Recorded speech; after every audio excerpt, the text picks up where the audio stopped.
Hi, എല്ലാവർക്കും ബിസ്മി സഫറിലേക്ക് സ്വാഗതം.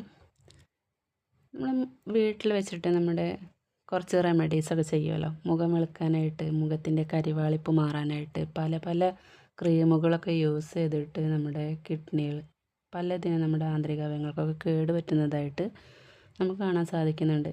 അതിനൊന്നും ആവശ്യമില്ല. നമ്മുടെ പ്രകൃതിയിൽ തന്നെ നമുക്ക് ദൈവം ഇതിനായിട്ട് ഓരോ മരുന്നുകളൊക്കെ നിശ്ചയിച്ചിട്ടുണ്ട്. അപ്പോൾ അതിൽപ്പെട്ട കുറച്ച് റെമഡീസാണ് നമ്മൾ പറയുന്നത്. ഇന്ന് മുഖം വെളുക്കാനായിട്ട് നമ്മുടെ മുഖത്തെ ടാൻസൊക്കെ മാറാൻ വേണ്ടിയിട്ട് നമ്മൾ ചെയ്യുന്ന ഒരു ഹോം റെമഡി പറഞ്ഞു തരാം കേട്ടോ. അപ്പോൾ അതിൽപ്പെട്ട ഒന്നാണ് ചെറുനാരങ്ങ. അവൈലബിളായിട്ട് കിട്ടുന്ന ഒരു സാധനമാണ് ചെറുനാരങ്ങ. അതിൽ നമുക്ക് വേണ്ടത് എത്രയാണോ അതിനനുസരിച്ച്, വീട്ടിൽ എത്ര മെമ്പേഴ്സ് ഉണ്ടോ അതിനനുസരിച്ച് എടുക്കാം. ഒരു ചെറുനാരങ്ങയുടെ പകുതി എടുത്തിട്ട് അതിലെന്ത് ചെയ്യുക, നമ്മുടെ മഞ്ഞൾ പച്ചമഞ്ഞളാകാം. അതല്ലാന്നുണ്ടെങ്കിൽ മഞ്ഞൾ പൊടി യൂസ് ചെയ്യാതെ നമ്മൾ പുറത്തുനിന്ന് മേടിച്ച മഞ്ഞൾ എന്ത് ചെയ്യുക, അത് പൗഡറാക്കിയതിന് ശേഷം മാത്രം നമ്മളിതിൽ യൂസ് ചെയ്യുക. പുറത്തുനിന്ന് മേടിക്കുന്ന മഞ്ഞൾപ്പൊടി യൂസ് ചെയ്യേണ്ട കേട്ടോ. അപ്പോൾ ഈ ചെറുനാരങ്ങയുടെ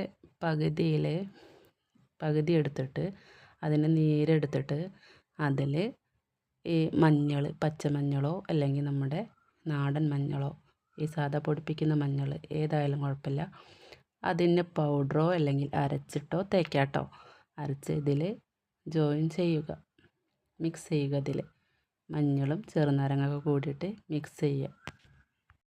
എന്നിട്ട് ചെറുനാരങ്ങയുടെ കൂടെ ചെറുനാരങ്ങ നീര്, മഞ്ഞൾപ്പൊടി എല്ലാം കൂടെ അതിലേക്ക് കുറച്ച് തൈര് കൂടെ. ഇപ്പോൾ നമ്മൾ ഹാഫ് ചെറുനാരങ്ങയാണ് എടുത്തിട്ടുള്ളതെങ്കിൽ, അതിൻ്റെ നീരെടുത്തിട്ടുള്ളെങ്കിൽ അതിലേക്ക് ഒരു ചെറിയ ടീസ്പൂണ് എന്ത് ചെയ്യുക, മഞ്ഞൾ പൗഡർ ചേർക്കുക. അതിലേക്ക് തൈര്, നല്ല നാടൻ തൈര് കിട്ടുകയാണെങ്കിൽ അതാണ് ഏറ്റവും നല്ലത്. ഇനി മോര് കിട്ടുകയാണെങ്കിലും കുഴപ്പമില്ല. അതിൻ്റെ പുളിയാണ് നമ്മുടെ മുഖത്തുള്ള ഫംഗസും കാര്യങ്ങളൊക്കെ ഒഴിവാക്കി നമുക്ക് ഒരു ഗ്ലോ തരുന്നത്. അപ്പോൾ ഈ ചെറുനാരങ്ങ നീരും മഞ്ഞളും തൈരും എല്ലാം മിക്സ് ചെയ്ത് ഒരു പേസ്റ്റ് രൂപത്തിലാക്കിയിട്ട് നമ്മൾ എന്ത് ചെയ്യുക, കുളിക്കുന്നതിന് മുന്നേ അപ്ലൈ ചെയ്യുക. ഒരു അരമണിക്കൂറോ 1 മണിക്കൂറോ ഇട്ട് കഴിഞ്ഞ ശേഷം കഴുകി കളയുക. അപ്പോൾ നമുക്ക് ഒരു ആഴ്ച ഇത് തുടർന്ന് കഴിഞ്ഞാൽ തന്നെ ഇതിൻ്റെ മാറ്റങ്ങൾ നമ്മുടെ മുഖത്ത് കാണാൻ സാധിക്കും. ഓക്കെ.